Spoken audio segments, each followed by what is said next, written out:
Hello, I'm Dr. Lisa Colledge. Welcome to Culture by Neurodesign. Now, in this podcast, I look at how embedding lessons from neurodivergence inclusion can transform business performance and personal outcomes, not only for now, but for the future as well.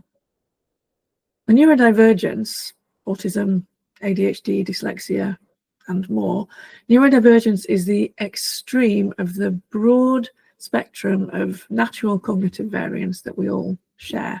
Each one of us has a preferred thinking style, and when we put that together in a team, then there is diversity in how we think, and that's cognitive diversity. So as I said, it's about how people think, and it gets expressed in terms of how they approach problems, how they use information, how they communicate. It could be about receiving intelligence or broadcasting intelligence, and how they make decisions. Now, some people on your team may have a diagnosis of neurodivergence. Others may not, or may not know that they're neurodivergent, or they may identify as neurodivergent but have just missed a diagnosis or not feel that they need a diagnosis.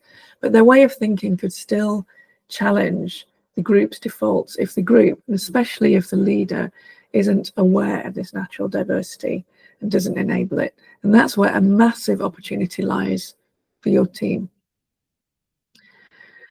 So in today's episode, I want to share an example of the opportunity of cognitive diversity. Now, as you can probably quite easily imagine, different ways of engaging with information is a great enabler of being innovative. Now, I've talked about this in several episodes, and episode 19 is a good place to start if you want to hear more.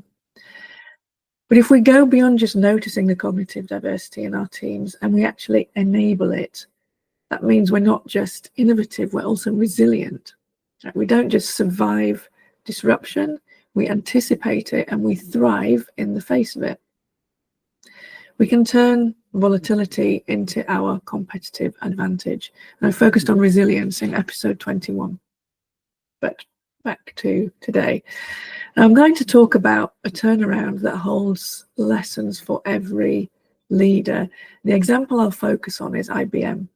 It's a corporate giant, but it nearly collapsed despite its incredible brain power, its track record, and its market position, its earlier market position.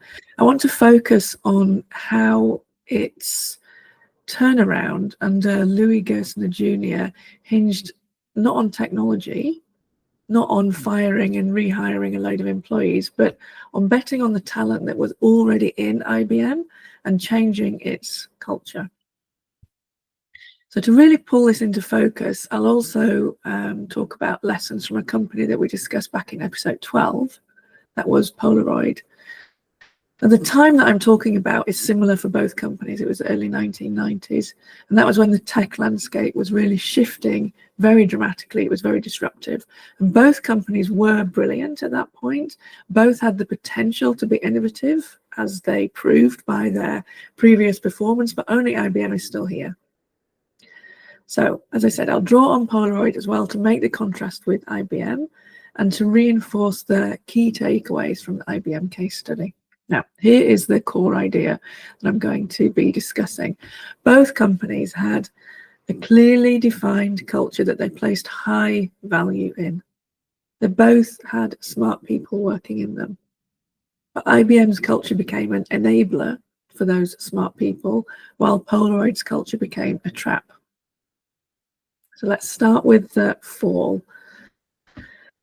Now, in the early 1990s, IBM was in bad shape. So it was the company that had helped define modern computing, right? But its business model was being outpaced. Its business model was outdated. There were smaller tech firms that were faster moving, they weren't as hierarchical, and they were much more adaptable. So IBM suffered like 15 billion US dollars in losses. And Polaroid is in a similar boat, right? It was revered for being innovative. Its founder, Edwin Land, took trouble to hire people in his image, innovative, and he was innovative. He had the most patents since Thomas Edison at that time. He's been overtaken since then, but at that time he was unsurpassed in terms of his patents. Polaroid pioneered instant photography, and it was absolutely adored by consumers and by professionals. But when digital technology arrived, it faltered. The worst thing, right, a really, really painful fact, is that Polaroid actually invented a digital camera before any of its competitors, a working prototype. And in the 1980s, the resolution was 4 times the resolution of the nearest competitor. Now, while we may not be able to tell the difference between 4 times higher or lower resolution these days, like back then, in the early 90s, late 80s, we certainly could have done. So why didn't it save them? The reason was because their culture resisted the change. Edwin Land, founder of Polaroid, believed in chemistry and film. That was his vision. And it served Polaroid really well initially. But he couldn't believe that people would accept digital photos. And he surrounded himself with people who played this opinion back to him.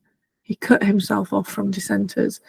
So the team behind the digital prototype, the diversity of thought, it was present in the company. Their insights were really solid. The technology was great, but the thinking wasn't enabled. So this is one culture trap for any team or any company that wants to grow. This brilliant team in Polaroid was explicitly blocked, actively blocked by a strong culture, a culture that had been thought about and embedded.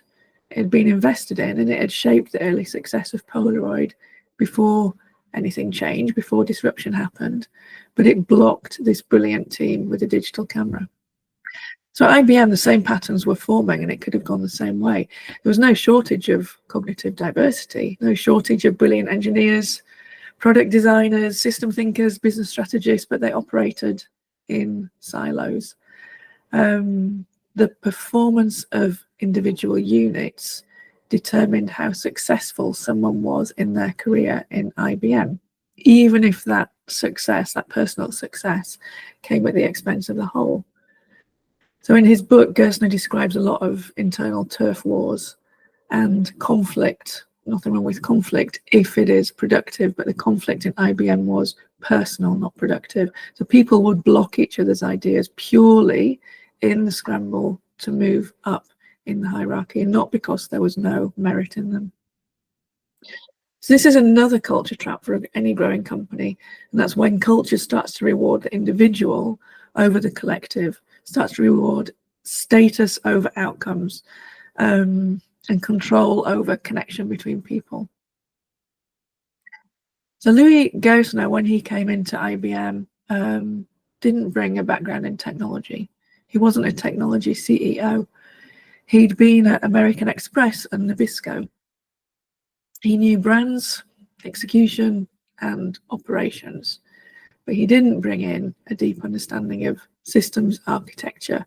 He didn't need to. That was already present in the people in the organization. He introduced something new. He introduced a sharp instinct for people, for productive power structures, and for customer focus. He didn't arrive with an agenda to transform IBM, but he found that he needed to develop one. It was the only way that he could see to achieve the vision that he'd been asked to deliver, because what he saw at IBM was incredibly frustrating. As I've said, it was a company full of talent that had been at the top, but that was just unable to work as a team when he arrived, and that was destroying itself from within. And it was just leaving the field open for these new competitors, these emerging competitors, who of course were only too happy to fill the space and accelerate IBM's decline. Of course they were. This is also a big danger for anyone hiring to build a new team who has an eye, naturally, on individual talent, but who doesn't understand the culture that they need to create to enable that talent to safeguard not only current performance, but future performance as well, in terms of making sure that that talent doesn't only strive for its own success, but for the success of the company by working with others. So eventually Gerstner came to this conclusion. And this is a quote: "Culture is not just one aspect of the game, it is the game." End of quote. He'd noticed something critical. So the problem wasn't that IBM's people couldn't think. It was that they couldn't think together. So he focused on behavior or culture, and he introduced a new mantra, a new internal mantra to unite people within IBM and give them a common direction. And that mantra was win, execute, team. Win, execute, team. So winning was about focusing on the customer, stop fighting each other. Execute was about prioritizing doing something over being perfect. It's about moving fast and learning fast. It's what their competitors were doing. And team is about no more stars in silos. We lead together. Everybody works together. This is a collective. So this wasn't a blueprint. It was a shift in mindset. And these principles didn't say how to work. Notice they didn't say how to execute this vision. They said what mattered. Now, there's an anecdote in Louis' book that always stays with me. And the anecdote is about a rule that he found when he entered the company that was actually written down, that people had to wear suits when visiting clients.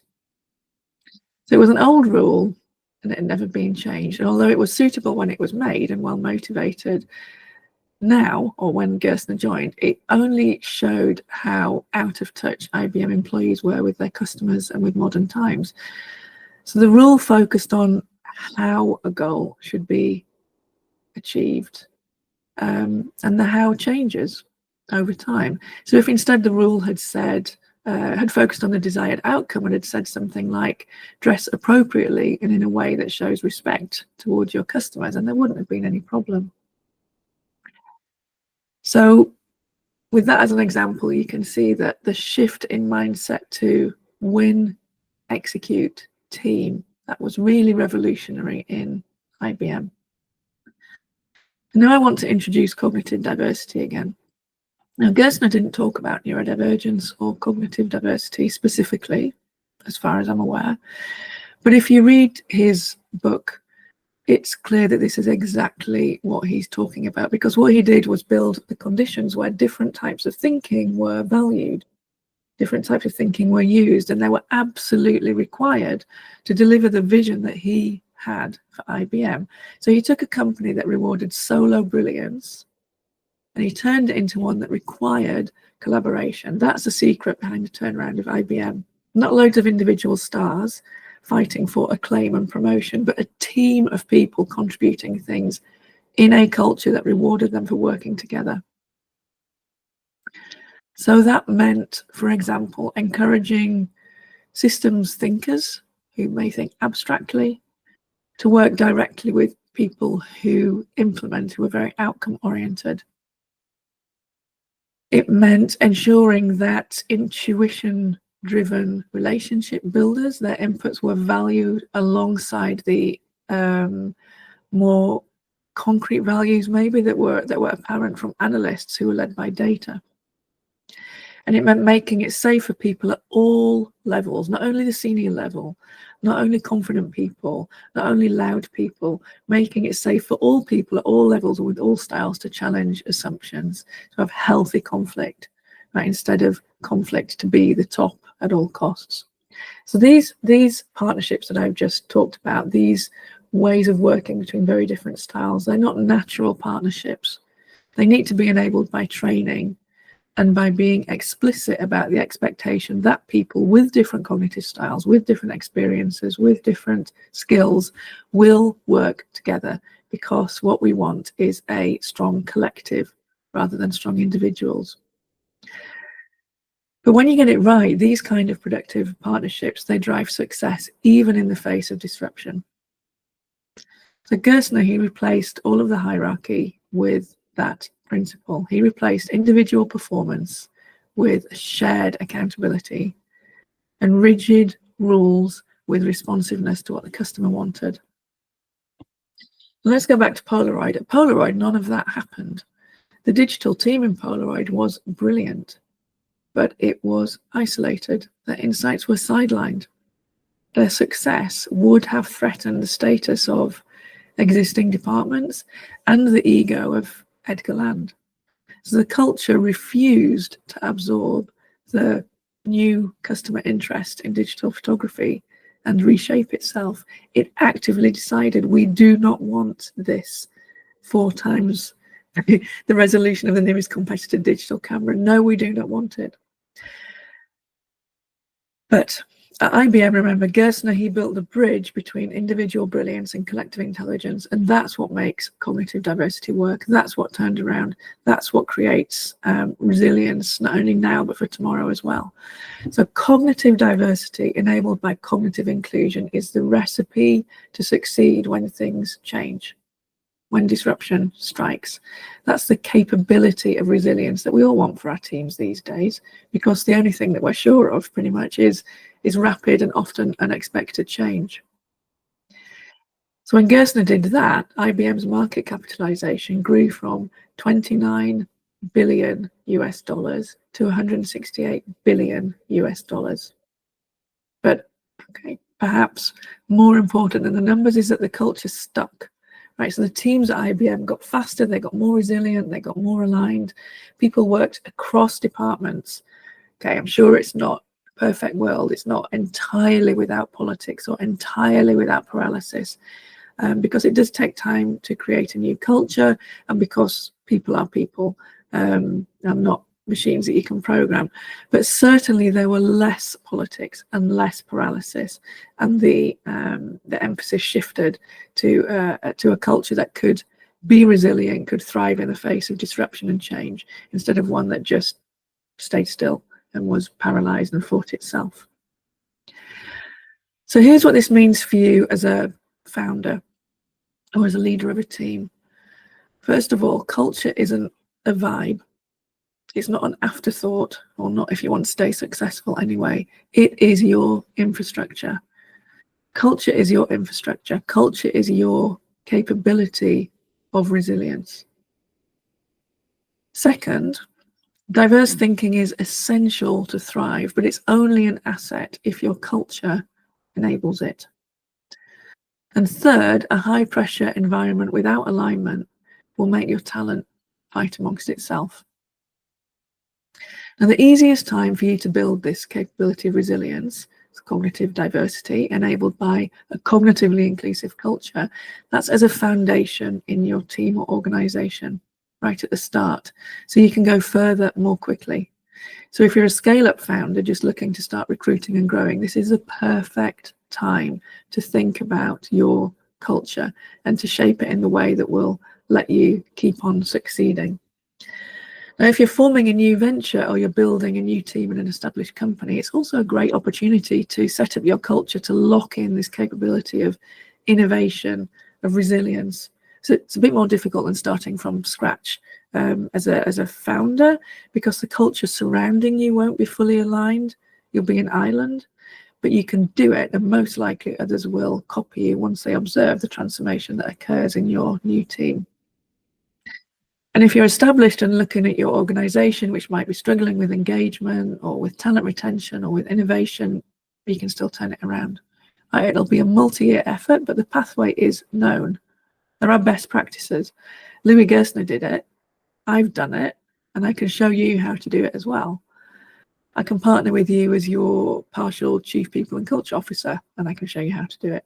So if you just go to my website, visit the Let's Connect page, you can set up some time with me to talk about how this could look for you. So we're reaching the end of this podcast. Good time to take stock.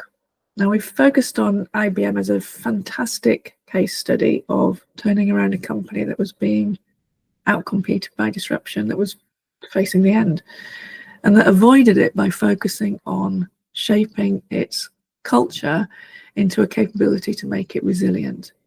Its culture enabled the stars, all of the talent that was already there, that talent with different cognitive styles. It enabled that talent to work together by motivating them to participate in a new vision of how the company would operate, and rewarding them when they worked in this new way instead of keeping on working in the old way. So Polaroid and IBM, they both valued culture, but Polaroid used it to stifle, to control, to protect a past that had worked really well, but that didn't work anymore. Whereas IBM used it to build relevance for themselves within a new future. Polaroid stuck to a conforming view of the world that just didn't exist anymore. So resilience is a capability that you can build. You can invest in it and you can design for it. You can be resilient and you can thrive in the face of disruption. You can use disruption to create competitive advantage for your business. So if you're building something ambitious and you think that your people aren't delivering, then don't let your first question be whether you've hired the right people, or don't let your first action be to blame them. Ask instead whether you've built a culture that helps them to think, work, and win together. A culture that depends on their collective genius. That's how you design your teams to win tomorrow. Thanks for listening.